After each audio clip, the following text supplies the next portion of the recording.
హృదయాల్లో మంచి స్థానాన్ని పొందిన గొప్ప వ్యక్తి దివంగత పల్లా సింహాచలమని ఆంధ్రప్రదేశ్ శాసనసభాపతి చింతకాయల అయ్యన్న పాత్రుడు అన్నారు. విశాఖ జిల్లా గాజువాక సమీపం కాపు జగ్గరాజుపేట వద్ద పల్లా సింహాచలం సంస్మరణ సభ ఏర్పాటు చేశారు. ముందుగా సింహాచలం కుమారులు పల్లా శంకర్రావు ఎమ్మెల్యే పల్లా శ్రీనివాసరావుతో కలిసి సింహాచలం చిత్రపటానికి పుష్పాంజలి ఘటించి నివాళి అర్పించారు. అనంతరం ఆయన మాట్లాడుతూ ప్రజల హృదయాలను గెలుచుకున్న వారే నిజమైన నాయకుడిగా గుర్తింపు పొందుతారని, ఆ కోవకు చెందిన వారే సింహాచలమని కొనియాడారు. కార్యక్రమంలో ఎమ్మెల్యేలు గణబాబు, సుందరపు విజయ్ కుమార్, విష్ణుకుమార్ రాజు, గంటా శ్రీనివాసరావు, వెలగపూడి రామకృష్ణ బాబు, పంచకర్ల రమేష్ బాబు, వంశీకృష్ణ శ్రీనివాస్, కలెక్టర్ హరేంద్ర ప్రసాద్, మాజీ మంత్రి గుడివాడ అమర్నాథ్ తదితరులు పాల్గొన్నారు.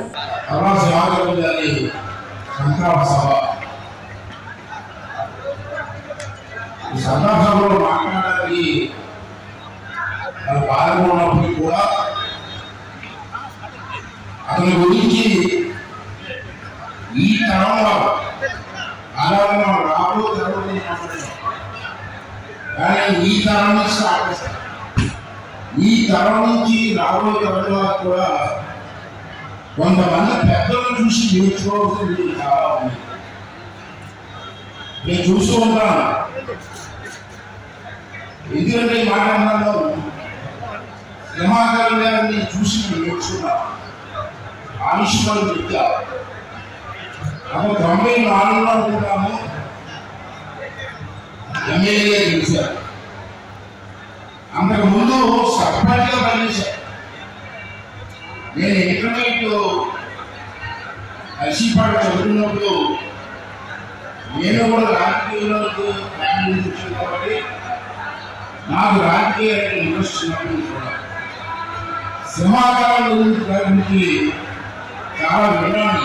ఆ టైంలో ఇంటర్మీడియట్ టైంలో అప్పుడు అతను యూనియన్ లీడర్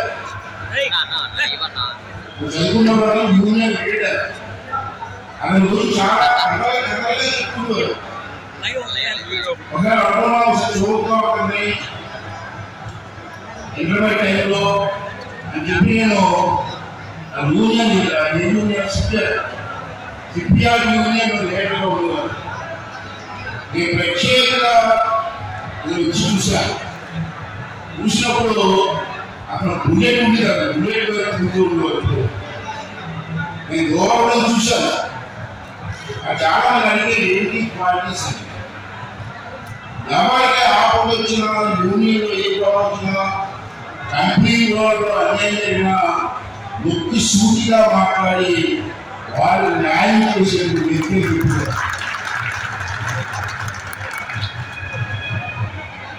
అతను చూసి నేర్చుకోవాలి. సంతాపం వదిలేదని అలాగే ఎవరు చనిపోతే వ్యక్తులు సంతాపం పెట్టుకుంటారు. ఒకటానికి కాదు, ఏదో బంధువుల్ని సంతృప్తిపడడం కోసం కాదు.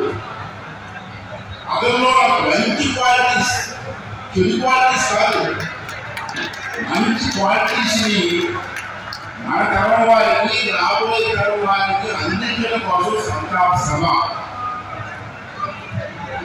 ఒక పనివాళ్ళు ఎవరు చనిపోతే గొప్పలు ఇల్లు చెప్పినట్టే ఎవరండి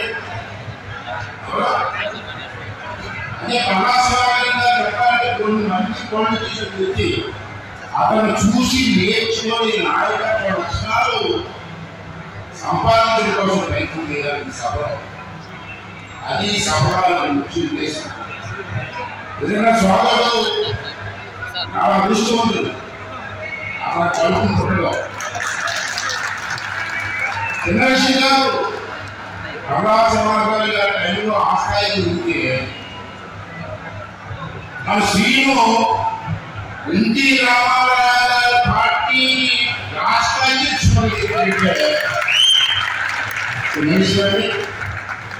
రామారావు గారి తర్వాత చంద్రబాబు వచ్చిన అవకాశం, చంద్రబాబు తర్వాత శ్రీను వచ్చిన అటువంటి బ్రహ్మాండమైన పార్టీకి మండలంలో తారక రామారావు గారు పెట్టిన పార్టీకి రాష్ట్రాధ్యక్షుడిగా అయి ఆ పవిత్రమైన కుర్చీలో కూర్చొని అదృష్టం వస్తుంటే అది నాన్నగారి ఆశీర్వాదం, నాన్నగారి లక్షణం.